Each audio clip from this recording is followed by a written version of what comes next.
ख्रिस्त में प्यारे भाइयों और बहनों, आप सबों को जय यीशु।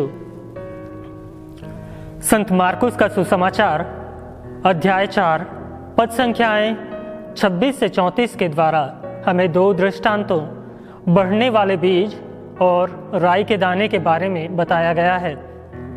और दोनों ही दृष्टांतों में हमें स्वर्ग राज्य के बारे में बताया गया है। ईश्वर ने 2000 वर्ष पूर्व इस संसार में एक बीज बोया था।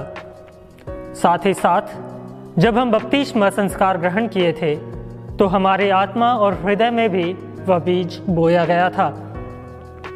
परंतु हमें अपने भीतर देखने की आवश्यकता है कि हमारे हृदय और आत्मा में जो बीज बोया गया था वह कितना बढ़ा है या फिर नहीं बढ़ा है। हम देखते हैं एक बीज जैसे धीरे धीरे बढ़ता है, वैसे ही स्वर्ग का राज्य को हमारे जीवन में बढ़ने से रोकना मुश्किल है। हम उस बीज की वृद्धि को रोक नहीं सकते हैं क्योंकि ईश्वर उसे बढ़ने में मदद करता है।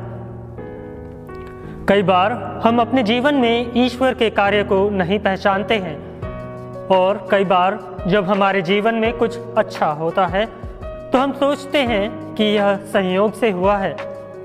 परंतु सच्चाई यह है कि जब ईश्वर और हमारा जीवन मेल खाता है तो बहुत से चमत्कार होते हैं। हमें ईश्वर से हर रोज बहुत से वरदान मिलते रहते हैं और हम उसी का फल प्राप्त करते हैं। परंतु कई बार हम ईश्वर को धन्यवाद तक देना भूल जाते हैं। स्वर्ग का राज्य एक मशाल के समान है। यह कभी आज्ञा पालन के रूप में तो कभी मानव प्रेम के रूप में प्रकट होता है। सुसमाचार के मूल्यों की साक्षी बनने पर शायद लोग हमारी हंसी उड़ाएंगे और हमारे मित्र हमें छोड़ जाएंगे, परंतु हमें हिम्मत नहीं हारनी चाहिए। हमें उस मशाल की रोशनी से इन सब का सामना करना चाहिए। स्वर्ग राज्य का बीज हमारे जीवन में एक छोटे से दाने के समान है। जैसे ही हम अच्छाई और बुराई को पहचान कर उसके अनुसार आचरण करने लगते हैं तो स्वर्ग राज्य के फल हमारे जीवन में दिखाई देने लगता है।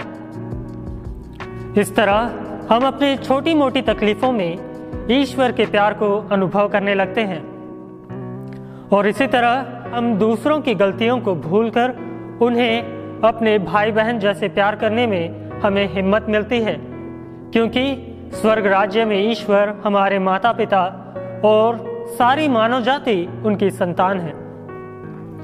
हम मत्ती रचित सुसमाचार के अध्याय 3 और 4 में पढ़ते हैं, जब यूहन्ना बपतिस्ता और यीशु ख्रिस्त अपने मिशन कार्य को शुरू करते हैं तो वे भी कहते हैं, पश्चाताप करो, स्वर्ग का राज्य निकट आ गया है।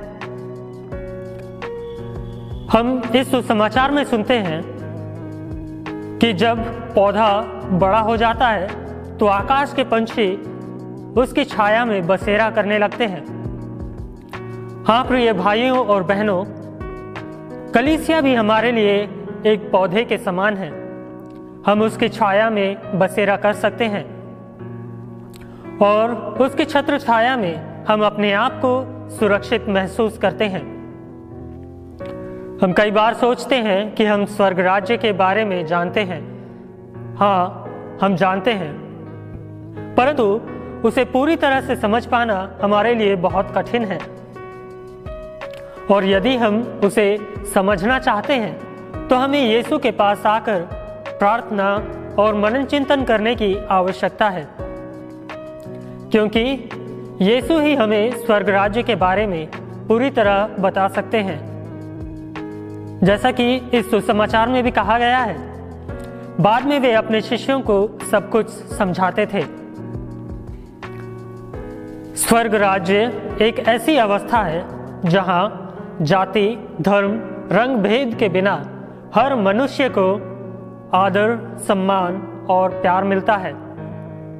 परंतु हम आज की इस दुनिया में देखते हैं कि जाति, धर्म, रंग भेद के नाम पर लोगों के बीच द्वेष, ईर्ष्या, घृणा, फूट, अत्याचार आदि की आग सुलगाई जा रही है।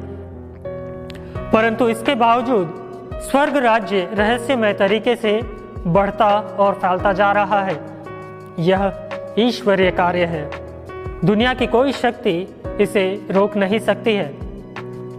तो प्रिय भाइयों और बहनों, आइए हम ईश्वर से यही कृपा मांगे कि हम अपने आप को स्वर्ग राज्य के लिए तैयार कर पाएं और इस जीवन के बाद सदा सर्वदा के लिए ईश्वर के साथ रह पाएं। आमीन।